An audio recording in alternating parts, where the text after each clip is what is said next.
Welcome to the IVM Podcast Network. Geek Fruit is an IVM production, and if you happen to like our show, then you're probably going to like the Poudcast, a Bombay-based food and culture podcast hosted by the Daily Pow. So if you want to check out cool stuff in Bombay, you know where to listen.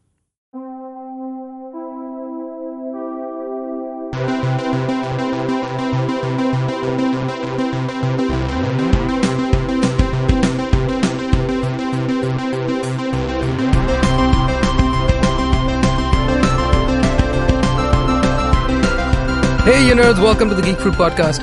I'm Jishnu. I haven't been here in a while. This is my voice. I forgot what it sounds like on headphones. I have Siddhant in front of me. Hi. Jishnu's back, guys. I don't know why I'm not more excited. I'm so excited. He's very excited. Can't you tell? I'm also excited. Hear the raised tone in my voice. Yeah. It's from the fact that I was on a 3-week stint in America where I did not consume a single piece of media. I did not watch a goddamn thing. I didn't even watch any YouTube videos. I just made a whole bunch of add-ons to my Watch Later playlist. It was great. So you media detoxed, basically. I went on a complete blackout. I feel like I juice cleansed. You juice cleansed? On a juice cleanse. On a juice cleanse. It was, I cannot recommend that to you guys enough. 3 weeks was a bit extreme. It's a big amount of It's time. a big extreme. I'm really paying for it now in that I'm having to binge a whole bunch of things because the other guys, as they should be, think it's time that I stepped up, and that's totally fair. So they're taking some time out. Vacation is over, son. Vacation is over, son. For me, Dinkar is now also overseas as well on a vacation for a couple of weeks. Yes. So he'll be back soon. Don't worry, ladies, he'll be back ready. But I'm super excited, not only because it's been a while since I've done this, but because this combination, this permutation of the podcast has not happened before. Nope. It's a brand new permutation, and I think we're going to do extremely well. We're going to surprise some people.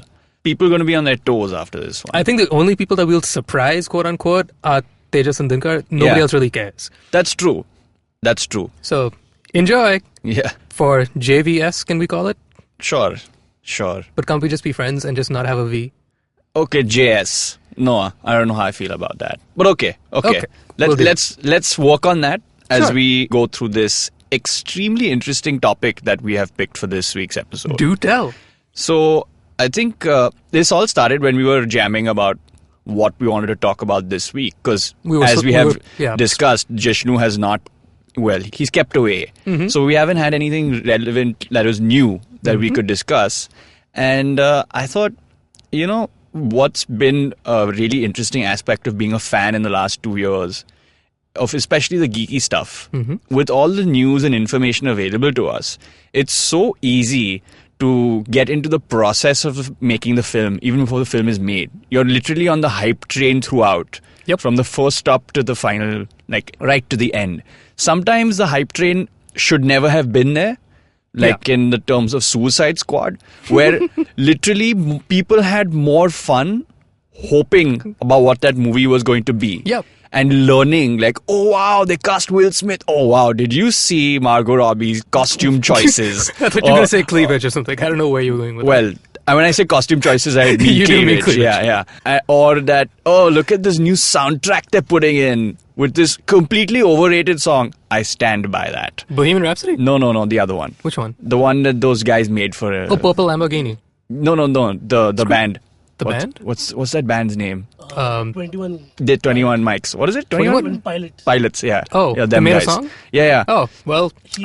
Heathens, yeah. I blocked it out. Yeah, because it was bad. Okay. Everyone thought it was amazing. Right. And basically, aside from sledging 21 Pilots continually, what I'm trying to say is that we as fans are getting excited, getting involved, and pretty much democratizing the process of these huge budget movies. Absolutely. And so Jishnu and I, we decided, hey, let's talk about what it's like to be a fan on the other side of this, with a fan with power, shall we say, or a community of fans that are now sort of getting their voices heard. Getting their voices heard loud and clear. And honestly, I think with the 3 weeks that I was away, I feel the weight, not so much of the fact that I now have to catch up on things that have happened in the last, rather, not so much that I have to catch up on watching stuff, like watching shows, watching movies, and reading a bunch of things, but 3 weeks of news media that I need to have an opinion on. Sure. I need to have seen the newest trailer of such and such and yada yada. Yeah, all the Spider-Man trailers. All the Spider-Man trailers, Yeah. the new Black Panther trailer. I have to have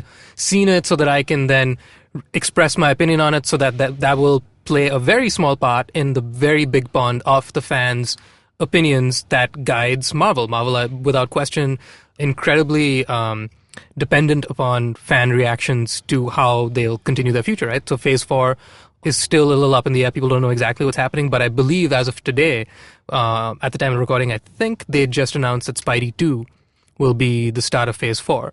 And that's to nobody's surprise, because he didn't even have a solo film before he made the biggest noise, I think, that anybody's made in the entire MCU. He was on screen for like not even 10 minutes. Yeah, about 6 or 7 minutes. 6 or 7 minutes, and biggest impact anybody's made, I think, in the entire universe. Yeah. So obviously, the fans loved it, which means you start Phase 4 with him. We love him. Yeah, but we're ready. And actually, that being said, I'm excited because the movie's, I think, a week away from us now? Just about a week. They just had the premiere as of this morning. It was actually, speaking of fan opinion or fan involvement in the way Marvel does things, have you seen the red carpet premieres for the various Marvel films? I have seen a couple of videos, but I'm not going to pretend like I look for those. Okay, yeah. So I've watched a couple of random interviews of all of them in the last few years. And with the Spidey one, there's so much pomp and circumstance about these now. While watching it, I had one of those moments of like, what a time to be alive as a fan of this kind of stuff. Because at a red carpet premiere, you see Stark and Happy showing up in their Stark 65 Audi, and that's cool. And RDJ just does RDJ things, which is basically Tony Stark things, so it's cool. Yeah. But Tom Holland, new kid on the block, shows up in another equally cool car, but there's a guy dressed as Spidey with a selfie stick sitting on the front hood of the car, just like in the poster, and just, cruising through the red carpet promenade with like thousands of fans screaming, and spends a good, I want to say, 5 long minutes just doing backflips around the street because he's dressed as Spidey with a school bag on his back and being a kid. And Tom Holland the entire time is sitting in the car with blacked out windows, doing nothing, just waiting for his stunt double to finish doing backflips and take selfies. Buzz off, yeah. Because what so he can make his entrance. So he spends 5 minutes running around the car, takes selfies with people, does backflips, he looks really cool, all the fanfare's happening, and then he gets back in the car. 5 seconds later, Tom Holland pops out, dressed up, suited and booted, and, does... Crowd goes wild. Crowd goes wild. Wild. And I was like, It was great. totally He was Tom just Holland doing sitting all there of this. in the car by himself for 5 minutes, but it was still it was fun. It was cool to see. Jishnu, trust you to ruin movie magic. It was beautiful. Yeah, I really enjoyed watching it. Had to how go and ludicrous it is. You had to go and tell them it was a stunt double. Anywho, I digress. Yeah, not that much. So we're talking about fan stuff. So the most relevant thing at the moment to all this is the impact that people have when it comes to filmmakers. Yeah. Because for, I think, not until very long ago, directors and producers weren't ever really household names. You could only name, I would wager, just a handful of really big name directors who are auteurs, who have made their mark and elevated themselves to the level of the A-list actor. Yeah. Right? Everybody can name their favorite Hollywood celebrities, but not everybody, I would say, up until maybe 10 years ago, could name me 10 Hollywood directors. Yeah. That they could identify clearly without even knowing if he directed a film. You could tell, oh, that's a Spielberg film. I'm not even sure I can do that now, but yeah. That's the thing. You probably can, I would wager, because now we're at the point where the fans are so involved in the process. I would say mainly because of social media. Yeah. You get rear entry access. Rear entry access to these films. So you can get a look at what's going on the scene before the movie's even out, right? People release BTS for stuff like within a week of filming. Actually, speaking of Spidey, at Comic-Con, I believe it was, a year ago, the movie had just started filming. And they had done all of one day's shoot in Atlanta. Yeah. And for the Spidey panel, they flew Tom Holland and a couple of the kids from the cast out to San Diego. And the cast watched the rushes of that day with the people in Hall H. Yeah. And so the actors themselves hadn't seen it yet. They hadn't even seen it. And they're publicly broadcasting raw footage, which may or may not even make it in the film.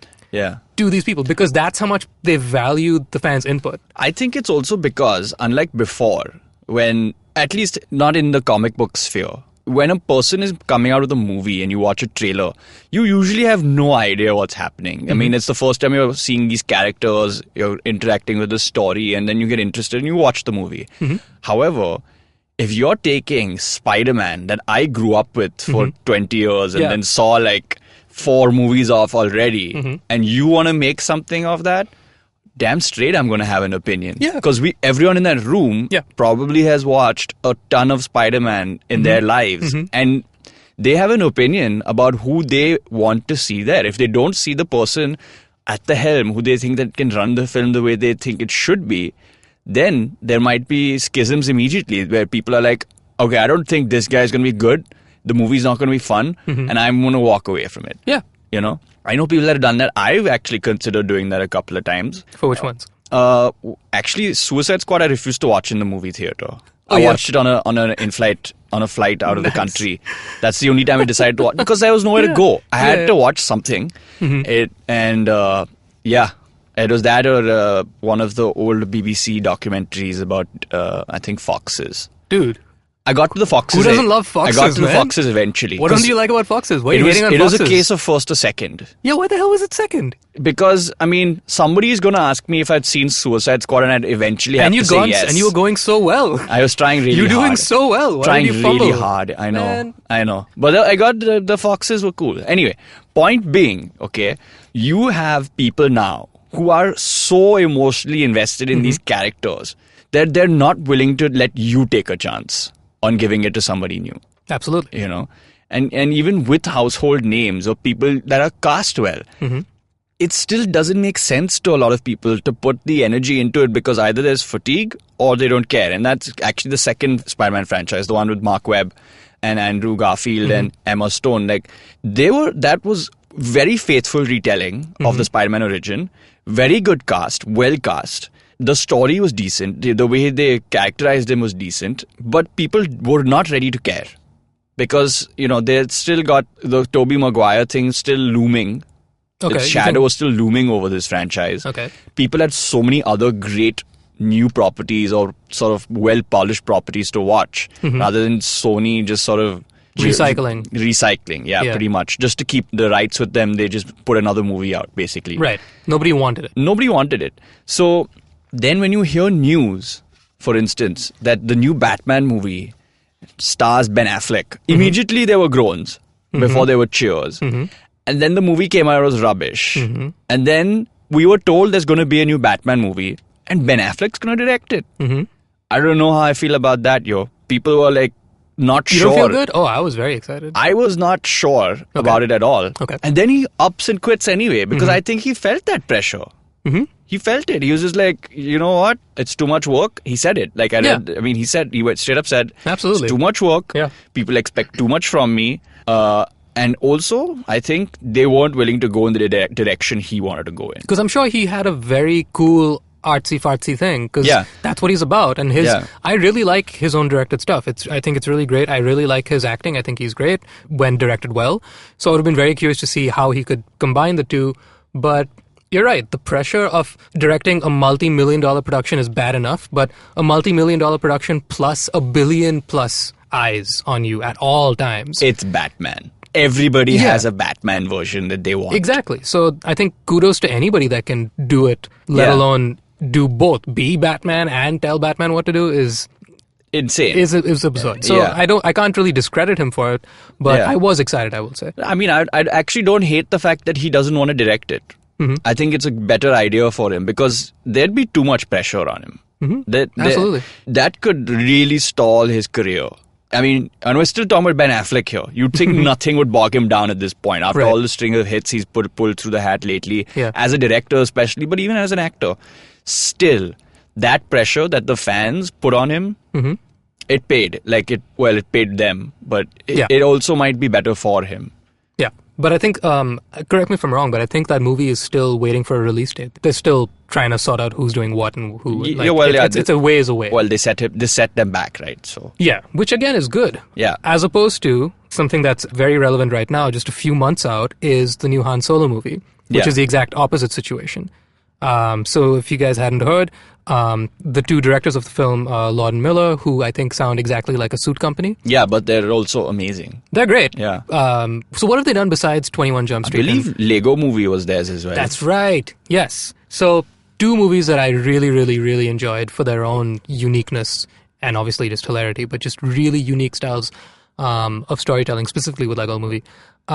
They just got booted off the Han Solo film just a few weeks or a month out from wrapping up production. Which is very odd. Very odd. Most odd. Yeah. Most odd. What do you think? I mean, even the way they talked about it, it was so random. Like, first of all, we're all so clued in on the mood of this entire thing. That just shows you how deep people want to go with this. The reason given was, and this is pretty much how they presented it, I know it's a cliche, but there was a difference of opinion between us and them. Of course. And, the Star Wars franchise has so far been lauded by the new showrunners, so to speak. Senior screenwriters that are behind the scenes. There was that lady, what's her name? I forgot her name. Kathleen Kennedy? Yeah. So, this is why you guys are here. I'll never do names. This is all on y'all. So, apparently she didn't like something or they didn't like something and, as far as I'm aware, it was a matter of improv.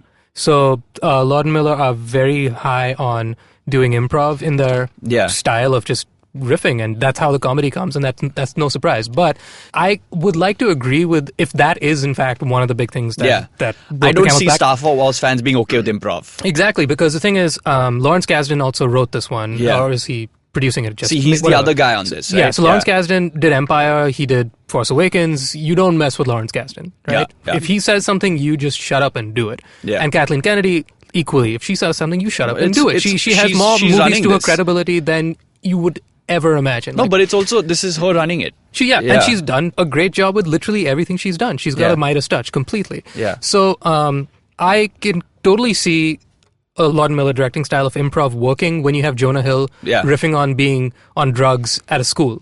Like, we'll roll for 20 minutes, Jonah Hill just do stupid stuff, and it'll be great. We'll pick the best 30 seconds, that's fine. It's hilarious. I'd be so happy to watch that. Yeah. But Lando and Han sitting on the Falcon, while it would be hilarious to see them riff, it would not do justice to the style of what Star Wars is. In your mind, in my mind, Lando and Han are not the Lando and Han in this movie. They're two different guys.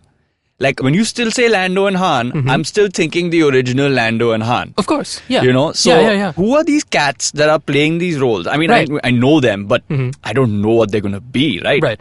And I don't want to see them sort of be improv on this. I mean, I don't mind personally, but if I'm a Star Wars fan, I'm putting myself as a Star Wars fan. These guys stand on ceremony. Absolutely. There's a protocol for everything, and if you don't follow it, a lot of angry people will be on you. Right. Now, here's the thing. About this improv thing, I feel like, I could be wrong, but I feel like improv was the big straw that broke the camel's back. Because this movie was obviously gonna have, I'll be surprised if it doesn't end up being funnier than most Star Wars films, because Han is just such a great, snarky character. Who's a badass, but he's also a scoundrel. He's also just, snarky, I think is the best way to describe him. Sure. And so you just give him all the screen time along with his buddy Lando, and I'm sure it's gonna be funny. But that being said, there are a couple of moments in the original films, forget the prequels, forget Force Awakens, in the original films themselves that made Star Wars arguably one of the best lines in the entire Star Wars verse, I think, is at the end of Episode 5 when Han is getting put into carbonite. Leia says, "I love you." He says, "I know." And buzzes off. Buzzes off. That's a great line, but I know is an improv. It was, "I love you" and "I love you too." Which is fine. Nothing wrong with that. I guess. But "I love you" and "I know" is just brilliant for that character. I must say, though, that was before the Star Wars thing hardened around people. Like, this was still in the days where it was all, like, acceptable. I'd say you're half right. We'll let this happen. I know what you mean. But now, 20 years have gone by. We all own this now. Absolutely. You deal with how we feel about it. Absolutely. Yes. Yeah. So, I would be surprised if I heard that there was a lot of improv in any of the prequels or in definitely not in Force Awakens. I'd be very surprised if there was a lot of improv. Yeah. So I can't really be too mad if that is in fact the reason. But again, this is all speculation. The fact that we've gone on for 10 minutes rambling about this just shows how much... It's important. that's the thing. How important is it? Because it's the creative process for we'll never individual. know. The scene doesn't come with the subtitles saying improvised. Exactly. It doesn't say that. Exactly. It doesn't say that. That's the point. But you know what? That's why we're talking about this at all. Because from the beginning of the process, you've been told through random, like a little soundbite in interviews where maybe Christopher Lord, is he the Lord? Yeah. Okay. So he'll say, Your Lord. Is he the Lord? He's in a this? Duke, actually. He's a Duke. The other guy's a Sir. Okay. Yeah.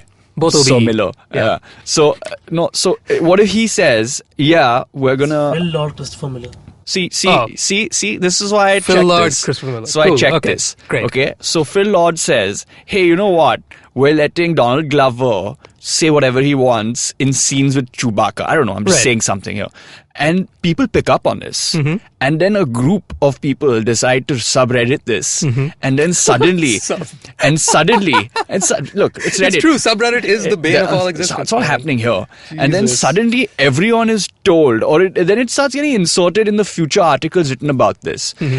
Analysts are saying that this movie is different and unorthodox from the regular Star Wars because they're allowed to do improv and it's a much younger set. Yeah. How many times did we have to listen to rubbish about Jared Leto's process? Oh my God. And hear about his oh Jesus, awful pranks he sent like dead rats to people and used condoms, heads of pigs, and it's just not even juvenile. It's just why? My problem is, why do we have to know about that? No, but that's because people want. That's what I'm saying. People want to know about it. Why do people want to know about these things? I don't know, man. That's the age of the fan. That's why we're here. Like, people tweet about this stuff to each other. The demand is too great for news. The supply is not enough. And that's the case with life and the 24-hour news cycle and social media, etc. Yeah. But then you have this guy who thinks he has carte blanche to just be a terrible person. Basically, no one is impressed by this. Yeah. Everyone on the set probably hates the guy, and like as punishment, they literally cut him out of the movie. I feel like, and I'm like, thank you. He's annoying. Okay, and people were still flipping out. Wow, he looks so cool. I'm like, dude, that is such a And that's the case with this. Like, these small things are what people obsess over before we even see a cut of the movie. Like, and you have your opinion formed already. It's crystallized. It's like, are you starting at a negative number or are you starting at a positive number? Exactly. And studios have gotten so tight on this now. They're trying to control every little thing. They're trying to micromanage and sort of preserve an image of what they want the movie to be. But we all know it's out of their control, At this point, there's no perfect system. You can't keep everyone quiet or under control. And that's why we love it. It's kind of like why people watch wrestling now. Like, there are a lot of kids, who watch wrestling as we did when we were kids, and we loved it. It's all these wonderful stories, and a lot of funny shit happens, and my guy won and all that. But a lot of people our age watch wrestling now because they find, so the concept of kayfabe, right? Kayfabe is a wrestling term for, in the wrestling world, this is the reality, it's the canon.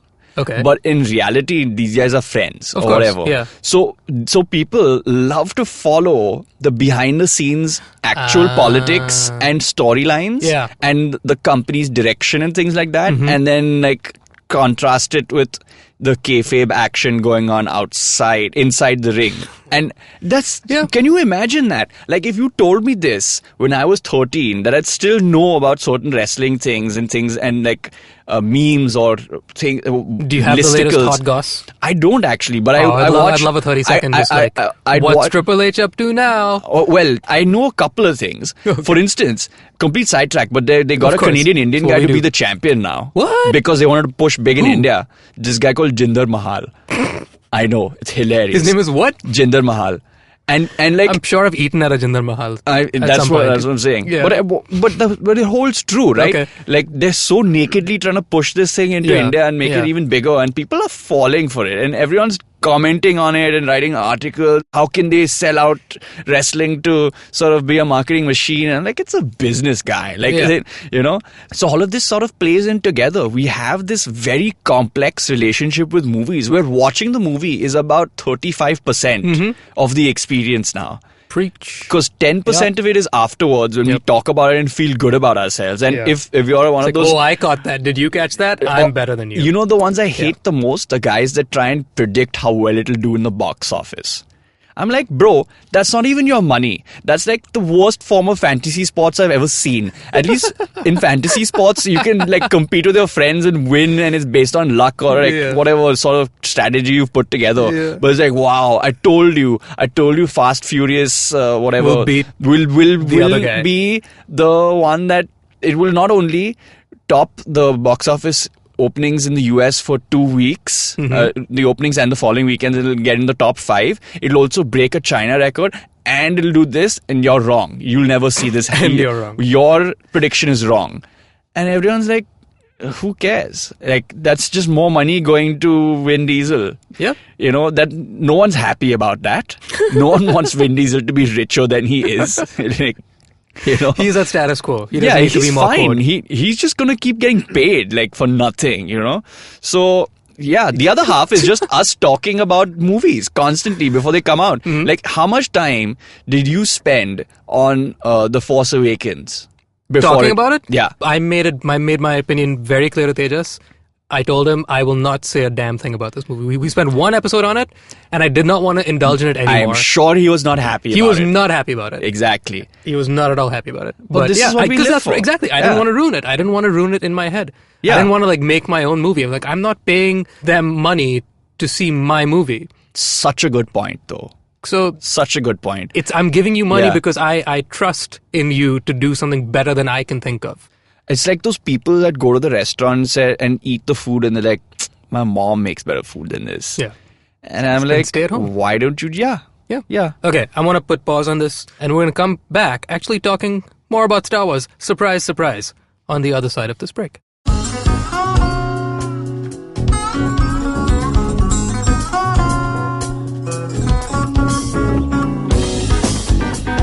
That was Tantrik Steve from Hansraj College, Delhi, performing at IIT Bombay's Mood Indigo. Just like them, there's a lot of new talent and art coming out of colleges all across India, but unfortunately most of this goes completely unnoticed or ignored. To fix this, we started atkt.in.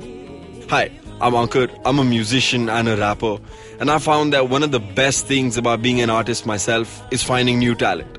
Through atkt.in, Tanya, my colleague who's a dancer, and our whole team really is putting all of our efforts into discovering and promoting all the coolest talent that's coming out of colleges all across India. And this goes up on our website, our social media, TV, radio, and now, of course, this podcast with IVM. Make sure you go to our website, support the talent with your likes, your shares, your comments. All of that really matters. Go ahead, check it out. atkt.in.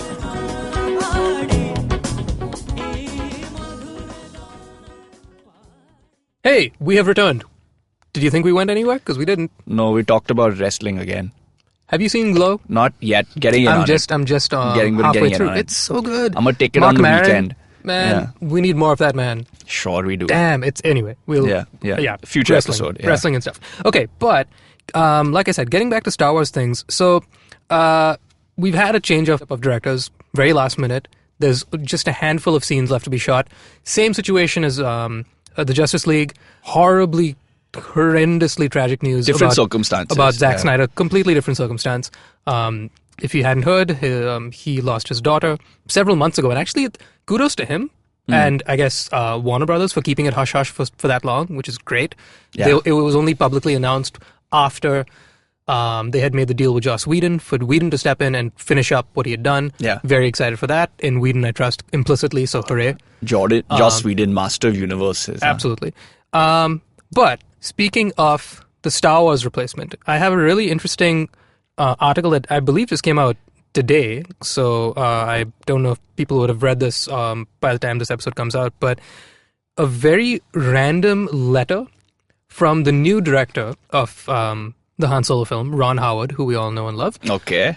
I'm sure you, like everybody in the world, not only because it's Star Wars and we all have an opinion on Star Wars, was a little confused by the choice. To jump from Lord and Miller to Ron Howard is a pretty stark difference. I think it's kind of like what you said. They probably looked at the 10% that was left and said, whose wheelhouse does this fit in? Because you don't want somebody with a whole new vision and then he'll start making demands like, oh, I want to reshoot this. I want to do, if I'm going to do it this way, I want to like change this scene up. I mean, you probably got some pretty annoyed actors here who are going one way and then now have to so you put it in the hands of an adult. Put it in the hands, get the job done. I'm not sure. Can deliver? I wouldn't say it that way. I would say like I'm sure they're probably not like giant set piece scenes or anything left. Probably it's probably sort of expository dialogue. I don't know, something something like that. Anybody's guess what's and maybe they just want someone to come in who's good at that and finish it up, you know. And like you said, he is an experienced pair of hands, but I think maybe they just. I mean, this is not what he's known for. He's not a sci-fi guy. Apollo 13. Well, that's not sci-fi per se, really. It's more historical. Yeah, sure, but it's. I mean, I'm with you. It's not a space opera. It's not fantasy. It's more like a biopic. Sure. It's closer to a biopic. So you have him come in, finish up. He did the Da Vinci trilogy. Well, that's not science fiction. Let's not talk about that. Let's forget that ever happened. Okay. Yeah. So that's it. So he just comes in and he Da Vinci codes this shit. So I'm sure a lot of people have been, have a lot of opinions on the matter, and we don't know exactly how Ron Howard's equation fits in with Lord Miller's, and so we will just have to wait and see how it goes. So I read something this morning that was really interesting just to add fuel to this fandom fire of like everybody must have an opinion on everything. Yeah.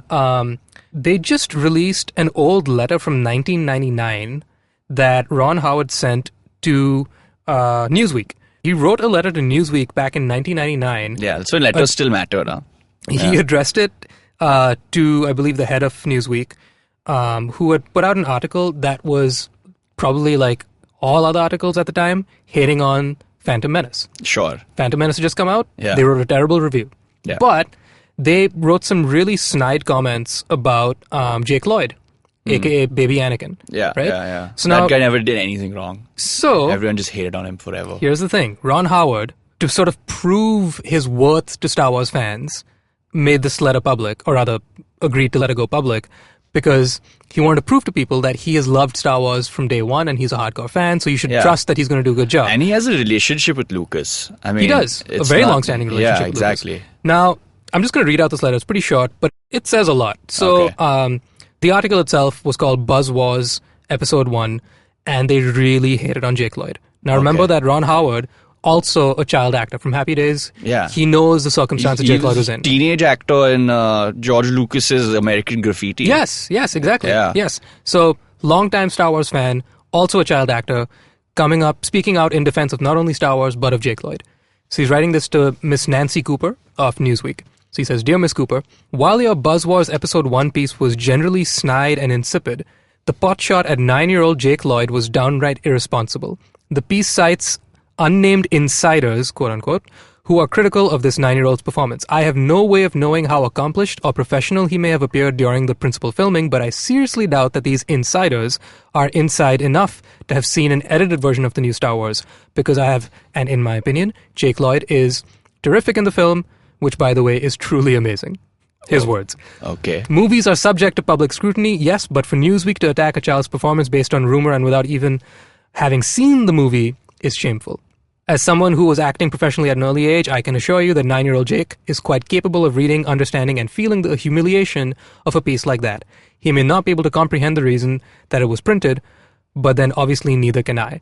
Maybe someone from your editorial staff should try and explain it to him. Sincerely, Ron Howard. Nice. So that's boss level standing up for the little guy. Yeah, the really little guy. The really little guy. Yeah. So it's nothing more than just fuel to the fire of, hey, Ron Howard actually could save the day, and it's not as out of the blue. Because when I first saw the name, I was like, I never would have put that equation together. There are so many degrees of separation between them. But I guess it's literally like I'm sure it's they're putting it back in the hands. Yeah. They're putting it back in the hands of a fan. Like with J.J. Abrams, like he said a million times in every single interview. Same thing with Gareth Edwards. They've all said, we're like you guys. I distinctly recall the first time I saw the movie in theaters, and it blew my mind. I became a filmmaker because of these things. Yeah. So they keep on reiterating, we just want to make the movie that fans want to make, which is why Episode 7 was the way it was. It was just so much about it that was so reminiscent. He knew exactly what you wanted and what you didn't want, which we had the prequels to learn from. And I feel like Lord and Miller, young kids, they've done some good stuff. But I feel like, again, pure speculation, I feel like maybe they're just like, hey, let's make our own mark and let's be our guy and do our thing. Here's the thing, though. You know what they're about. If you didn't think they were going to try it. But you're touching on, you're literally you're hitting hallowed ground. But that's the problem, right? 21 Jump Street is not a reboot of 21 Jump Street. Nobody cares about. Yeah, but they did a really good job. But then why hire those guys?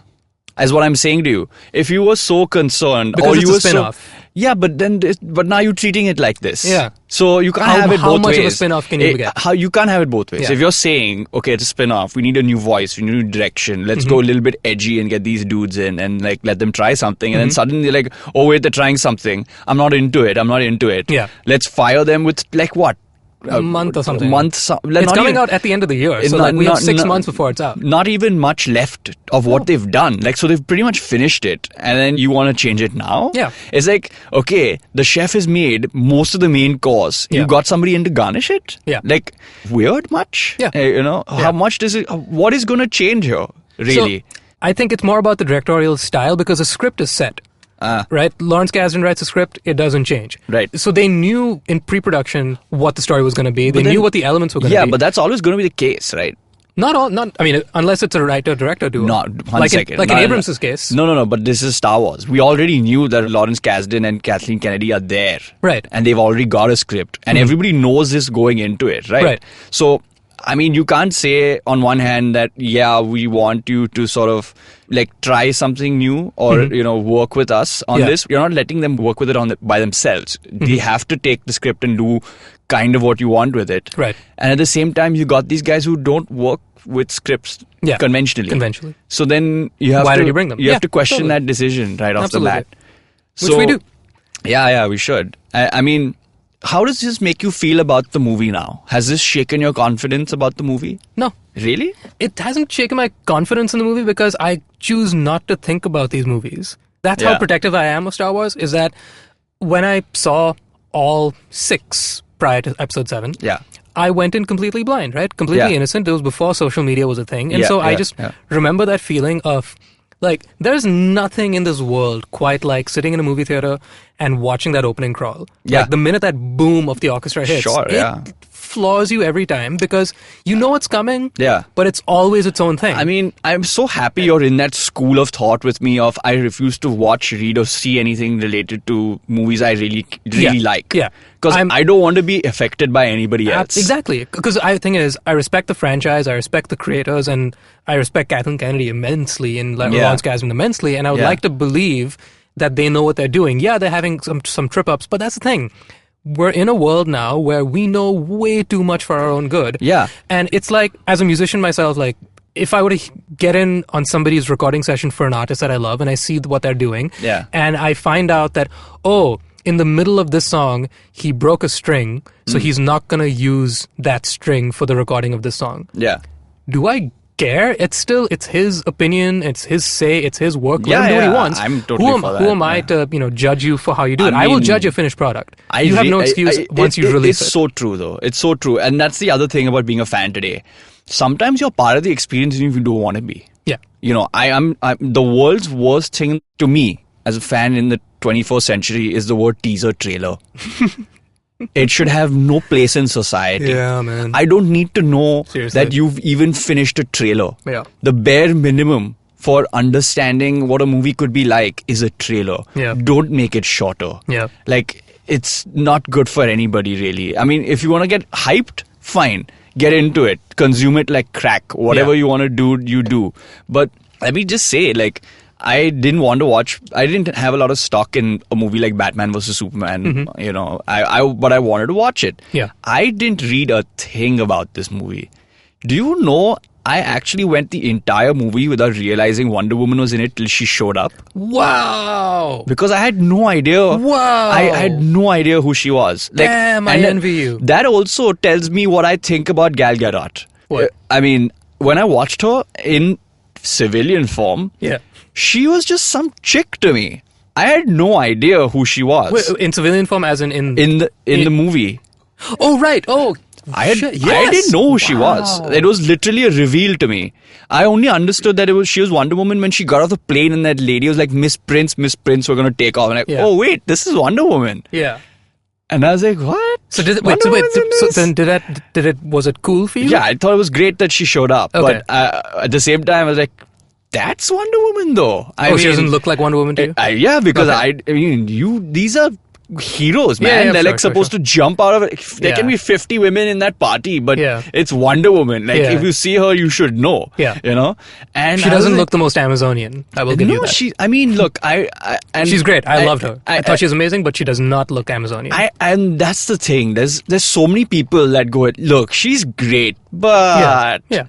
And I get it. We don't get perfect heroes. We don't make them in hero school to learn to become heroes on the screen. Mm-hmm. But at the same time, the surprise of this was so informative for me.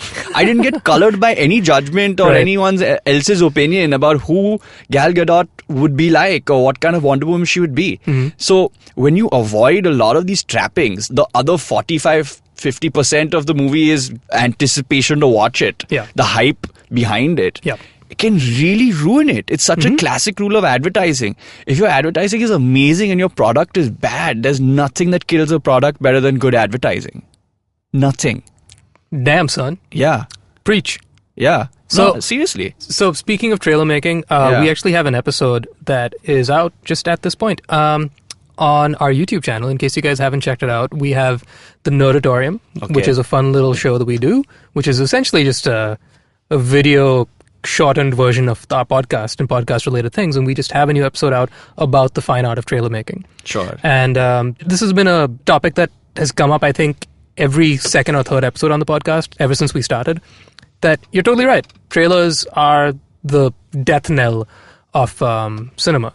Yeah. I think they're completely pointless because you have to go in with some blind trust. Like, you don't see any other art form that has anything like that. No, like when somebody releases music, if it's a brand new artist, you just listen to the song. It's out and it's done. Like that's all it is. You judge it on the piece of work. You get a single at best, which still fine. Doesn't mean anything about the album. It doesn't mean anything about the album, but it is its own isolated thing. It's the finished product. You don't hear here's a verse. I've never met anybody that has read a chapter of a book and said, what, I like this book. Yeah. They just go I like the look of this. No, you do, but no one cares. Like, no one cares. I didn't know that was the thing because that's how little there are. I guess. Amazon, they give you a chapter if you want to read it. But whatever, it doesn't matter. Like, people just buy the book. Right. If they like the person, if they read the back of the book and they're like, cool, this is cool, I'm getting it. Yeah.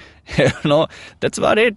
And so there's no art form where this is a thing where you chop up the piece of work and you present to them in a very specific kind of package. Yeah. Because they're a lot of fun. Have you seen these videos on YouTube where people have edited already released movies and made a trailer for them in the style of an upcoming movie? Yeah, yeah. Those are pretty fun. That's true. Those are amusing. But that's more entertainment. It's completely entertainment. And it's bastardization. Yeah. But it is exactly what a trailer is. It's just you can force and mold 2 hours of film into anything you want. You can do whatever you want. Put any music to it, you can make it anything. Put any sound effects, you can make it anything. Literally why I didn't watch the James Bond Spectre. Because you haven't seen the movie at all? I didn't need to. The trailer was actually the entire movie. Yeah. It was 2.5 minutes of chronologically accurate portrayal of events that took place. Like, they revealed the villain. They revealed the Bond girls. They revealed his car. They revealed the gadgets he was getting. Why do I care anymore? They actually showed 4 out of the 5 destinations he was traveling to. What's the point? I mean, no one's there to look at James Bond. True. They're just there to see all this other stuff. Look at his stuff. Yeah, his stuff, his women, his gadgets, his cars, his places he travels to, and the villain. Like, they even told us what the villain was going to do. I mean, the villain is always just going to... Yeah, they're going to try and... expect him to die. Yeah, exactly, yeah. But you know what I'm saying? I know what you're saying. It's crazy. Okay, so in conclusion, I would like to throw a couple of quick things at you. Okay, go for it.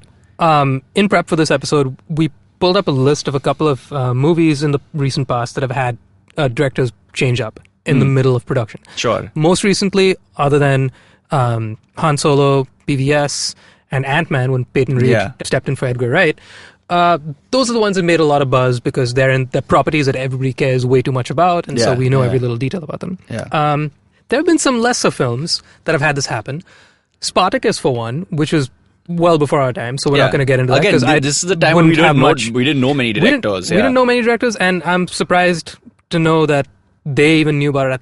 I'd be surprised if we found out about it at the time, as opposed to after the fact. I'm pretty sure no one cared. Just like the director himself was like just really drunk off his ass one day, and was just like, "Hey, by the way, I was almost the director of Spartacus." Yeah. Like, oh, really? Oh, shit. Good for you. Yeah. Well, one movie that I actually care about is Beethoven, starring the dog. The dog. Beethoven. The dog movie. Yeah. Apparently, it was originally helmed by Steve Rash. Great name. It's brilliant. He's not a porn star. Yeah. Good thing. Best known for American Pie. What? Yeah. Now think about this. You've seen Beethoven. I don't want to think about this now. No. I mean, we're gonna get into this. Beethoven with an American Pie. Exactly. How many of the Beethoven movies have you seen? It's a franchise. I've seen a bunch of them. Yeah, I don't know how many there are, but I don't think I've seen all of them. These are one of those things you rent on VHS when you're like 5 or 6 and watch it. I think I've seen up until Beethoven's 4th. Yeah. Which now that I think about it, I really should see the 5th because Beethoven's 5th is it's a classic. Yeah. So we should find out about this. It was actually good. We should look into this. But wait, so now just imagine this. If this thing happened in 2017 and everybody made a big ruckus because, man, I love Steve Rash, and now some Brian Levant guy, did I pronounce that right? I don't know. Maybe. Let's go with He it. is now the new guy. What are his creds, man? Did he direct American Pie? I don't know. What do you think that movie would have been like if it was an American Pie Beethoven? That'd be great. I mean, just like dog tits. You have to... They have a lot of tits. Each dog has far more tits than the average woman. There's some men with men. I'm so glad that you pointed this out because I didn't know that.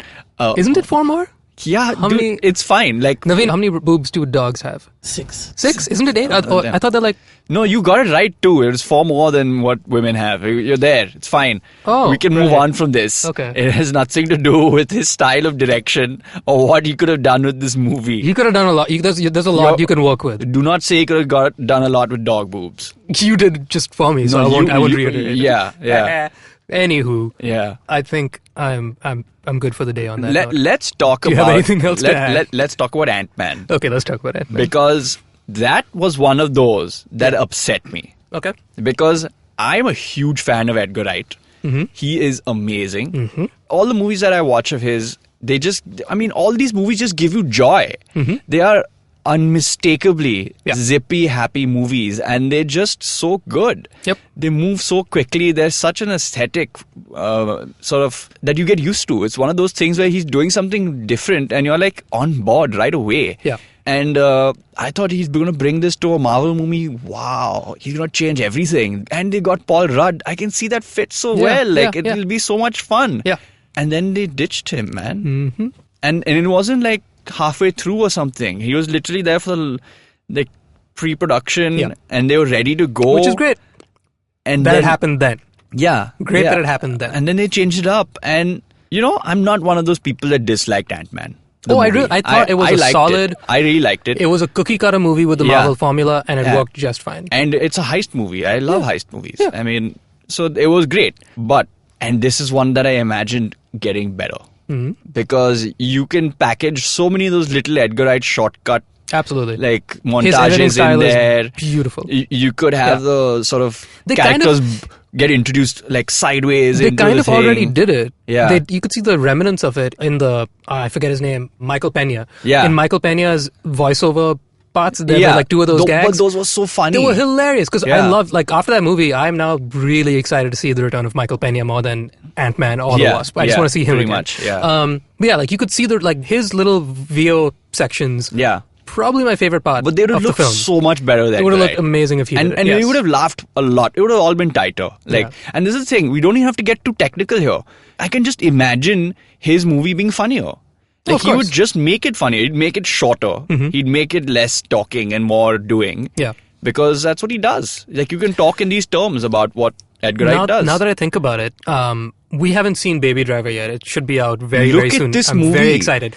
Do you see a correlation between Baby Driver and what could have been an Ant-Man? Now that I think about it, Ant-Man was a heist movie. Baby Driver is about a heist driver. Yeah.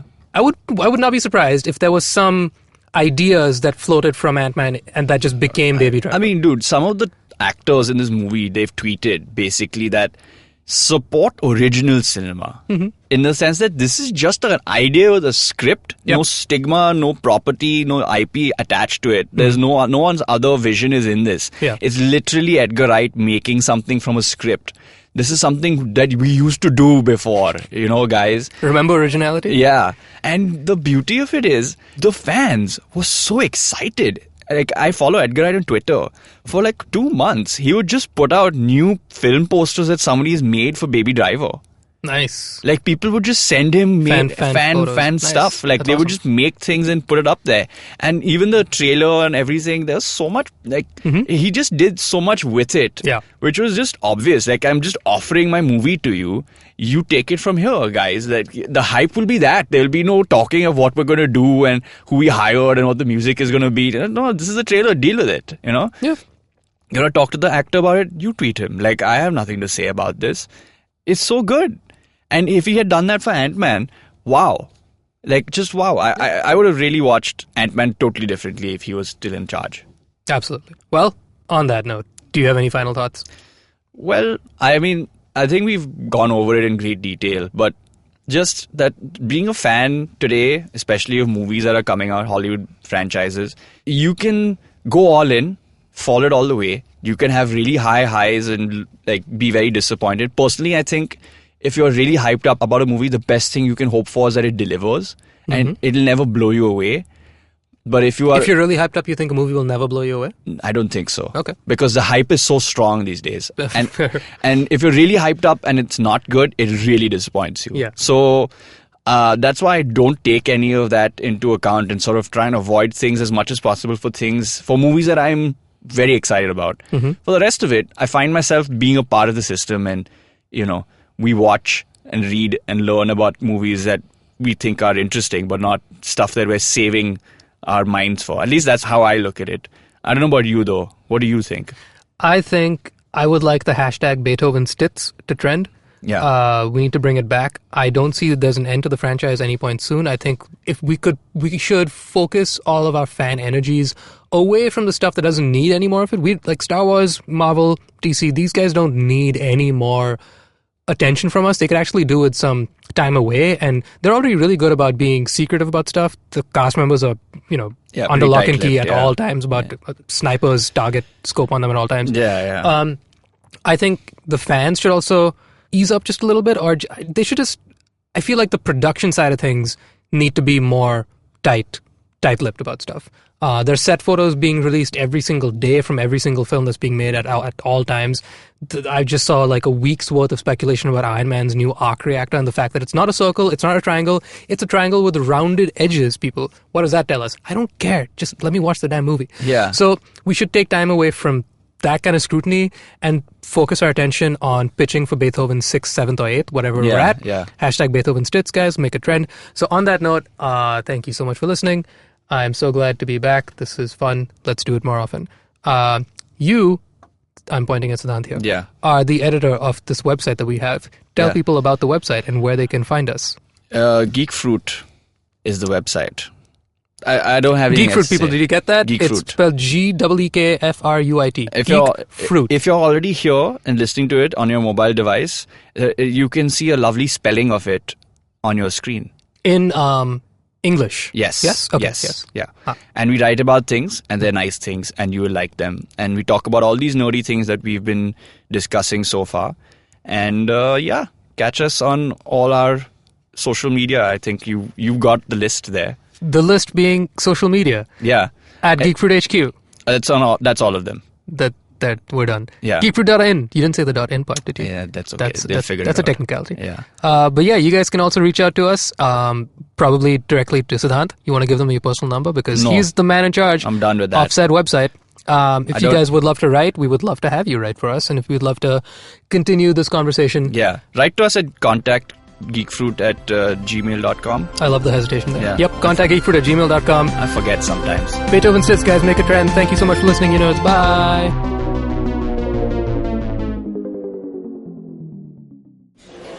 Excuse me भैया, excuse me.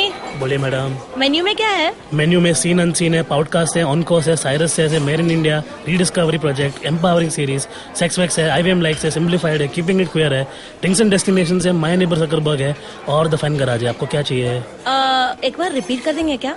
Repeat नहीं करता हम। आप जाओ IVMpodcast.com पे और सुनो ये सब, या फिर डाउनलोड करो उनका ऐप, सब आपकी उंगलियों पे।